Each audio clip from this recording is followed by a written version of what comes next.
Program Kampung Iklim, Gerakan Nasional Pengendalian Perubahan Iklim di tingkat tapak berbasis komunitas.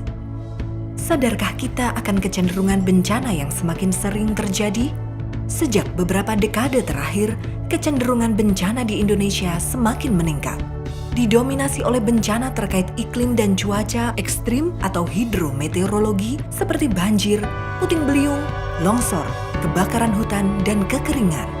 Ada beberapa faktor yang menyebabkan kecenderungan bencana meningkat. Sebagian besar disebabkan kerusakan dan penurunan kualitas lingkungan akibat aktivitas manusia.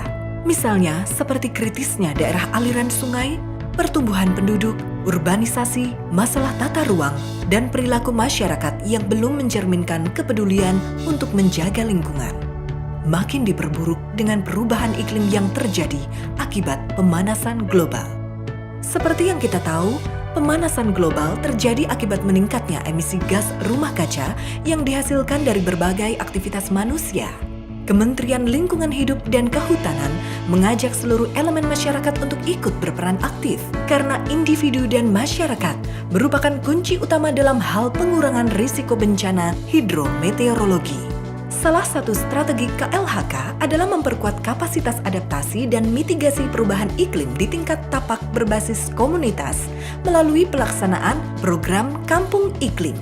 Undang-undang menegaskan bahwa masyarakat memiliki hak dan kesempatan yang sama dan seluas-luasnya untuk berperan aktif dalam perlindungan dan pengelolaan lingkungan hidup. Masyarakat harus meningkatkan kepedulian terhadap perubahan iklim dan dampaknya yang dapat mengancam berbagai aspek kehidupan. Proklim melibatkan peran aktif masyarakat untuk menghadapi dampak perubahan iklim dan untuk menerapkan pola hidup rendah emisi gas rumah kaca. Proklim dapat dikembangkan pada wilayah administrasi minimal setingkat rukun warga atau dusun dan maksimal setingkat kelurahan atau desa atau wilayah lain yang setara seperti kampung adat. Selain itu, kampung iklim dapat juga dibentuk di wilayah yang masyarakatnya telah melakukan upaya adaptasi dan mitigasi secara berkesinambungan seperti perguruan tinggi, pesantren, dan paroki. Bagaimana cara mewujudkan proklim? Proklim dapat dilaksanakan oleh kelompok masyarakat yang sudah ada di lokasi setempat dan berperan sebagai kelompok kerja. Kelompok kerja proklim ini kemudian mengidentifikasi kerentanan, risiko, dan dampak perubahan iklim yang terjadi di lokasi setempat, dan juga sumber emisi di lokasi setempat. Hasil dari identifikasi awal kemudian dituangkan ke dalam profil kerentanan dan emisi gas rumah kaca. Selanjutnya, kelompok kerja proklim mengidentifikasi sumber daya manusia yang tersedia dan kebutuhan pelatihan. Dilanjutkan dengan merencanakan peningkatan kapasitas masyarakat. Bersama kelompok kerja, masyarakat merumuskan tujuan dan sasaran yang ingin dicapai dalam menghadapi perubahan iklim. Gagasan-gagasan yang muncul dituangkan untuk menyusun rencana aksi adaptasi dan mitigasi perubahan iklim, serta penguatan kelembagaan dan dukungan keberlanjutan. Langkah selanjutnya adalah dengan menyusun perencanaan aksi adaptasi perubahan iklim. Misalnya, pengendalian kekeringan, banjir, dan longsor dengan pembuatan penampungan air hujan, biopori, dan sumur resapan, melakukan upaya penghematan air, membuat atau memodifikasi bangunan sehingga adaptif terhadap perubahan iklim, dan membuat sarana pengendali banjir. Peningkatan ketahanan pangan, misalnya dengan menerapkan sistem pola tanam bergilir, penganekaragaman tanaman pangan, dan pertanian terpadu. Kemudian membuat serta merawat saluran irigasi dan memanfaatkan lahan pekarangan, misalnya untuk menanam sayuran, tanaman obat, kolam ikan, dan lain sebagainya. Pengendalian penyakit terkait iklim dengan mengendalikan faktor penyakit, misalnya mengaktifkan peran jumantik dan melaksanakan 3M, serta menerapkan PHBS, sanitasi, dan penyediaan air bersih.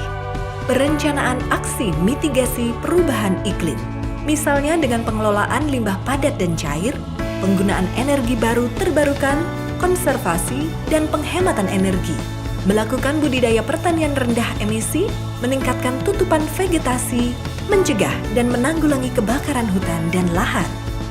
Perencanaan aksi adaptasi dan mitigasi perubahan iklim di wilayah pesisir, yaitu dengan penanganan atau antisipasi kenaikan muka air laut, rob, intrusi, abrasi, ablasi, erosi akibat angin, dan gelombang tinggi, pembuatan struktur pelindung buatan, dan mata pencaharian alternatif.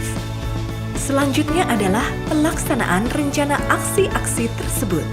Aksi dilaksanakan dengan memprioritaskan aksi yang berkontribusi paling besar untuk menurunkan emisi gas rumah kaca atau yang menjawab ancaman terkait dampak perubahan iklim yang paling kritis.